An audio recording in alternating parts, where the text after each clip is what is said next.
Hi, I'm Dr. Bo Brinkman, and in this video I'm going to tell you a little bit about the codes of ethics that apply to the tech industry. Oh, that sounds so boring.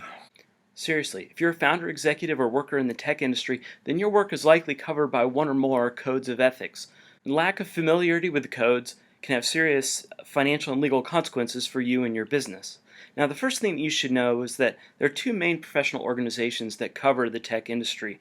ACM, Association for Computing Machinery, and the IEEE, the Institute for Electrical and Electronics Engineers. Between them, the ACM and the IEEE sponsor most of the conferences, scholarly publications, journals. They set curriculum standards, and they set the code of conduct for people that are working in computer science, computer engineering, software engineering, and electrical engineering. So the ACM and the IEEE each have their own code of ethics, and they've also jointly collaborated on a code of ethics for software engineering. So if you're a practicing software engineer, for example, you might be a bit surprised by some of the things that are in here. Principle 1. Software engineers shall act consistently with the public interest. I mean, really? That was the first principle of the Software Engineering Code of Ethics and Professional Practice.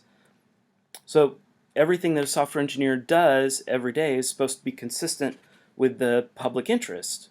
Should be in your mind all the time. Software engineers shall assist colleagues in professional development. So, does your employer help pay for you to attend conferences or to increase your technical or leadership skills? Did you know that the Code of Ethics says that they're supposed to do that? Also, I've got some mail. These are sort of frequent objections I hear about the Code of Ethics. So this one was sent in from New York in 1919, I guess.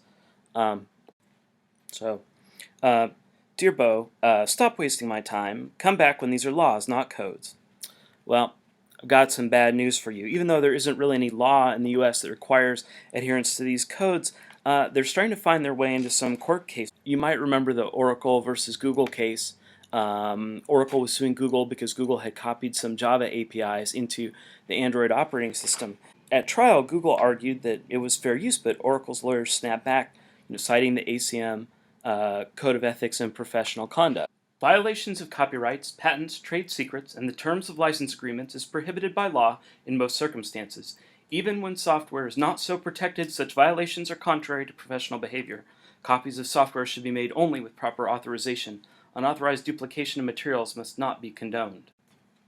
So, let's do another one here. Let's see here. Dear Dr. Brinkman, you've convinced me to cancel my memberships in the ACM and the IEEE. Okay, yeah, I mean, I hear that idea, but while it's true that the ACM and the IEEE can't enforce the codes of ethics against people that aren't members of the ACM and IEEE,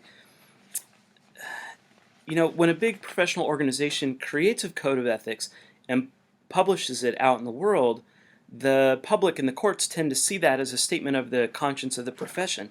We saw in the Google case, the Oracle versus Google case, that even though the people that were involved in that case may or may not have been ACM members, the lawyers for Oracle clearly considered the ACM's code of ethics to apply to the Google engineers that were involved in that case. So one last postcard here. Dear Bo, if there aren't any laws regulating our conduct, why did our professional organizations waste all this time creating burdensome regulations on us? Okay, 2 points. First of all, I mean, these rules are intended to be the basis of self-regulation. Sort of the philosophy of regulation of the professions is that if we do a good job of regulating ourselves, then hopefully we'll avoid some more burdensome regulation from outside forces. So that's part of it. But also, these rules are also meant to help workers stand up for what's ethically right if they're in a situation where they're under pressure to do something that's incorrect. For example, I have a recent op-ed here from the New York Times. So here, If Apple employees refuse to perform the software engineering tasks that would be necessary to provide the FBI with access to the contents of an iPhone used by one of the shooters in the December mass killings in San Bernardino, California, their decision would be explicitly supported by the Code of Ethics of a professional organization called the Association for Computing Machinery. That's a pretty controversial example, and you may not agree that an Apple engineer would have been in the right to refuse to help unlock the San Bernardino shooter's phone. But the code's in the news, and it could have played a role in court if Apple had decided, or if the government had decided to try to compel Apple to unlock that phone. So what I hope you take away from this video is that regardless of what career stage you're at or what role you play, if you're in a tech industry, then the ACM Code of Ethics, the IEEE Code of Ethics, and the joint IEEE ACM Software Engineering Code of Ethics are going to have an impact on your business. And if you want to find out more about them or read the full Code of Ethics, you can go to http://ethics.acm.org. And you could also like and share this video. That would help us. And if you want more materials that will help you discuss ethical issues with your coworkers or with your boss, then just subscribe. The Committee on Professional Ethics is going to continue to create new videos and new materials over the course of the next couple of years.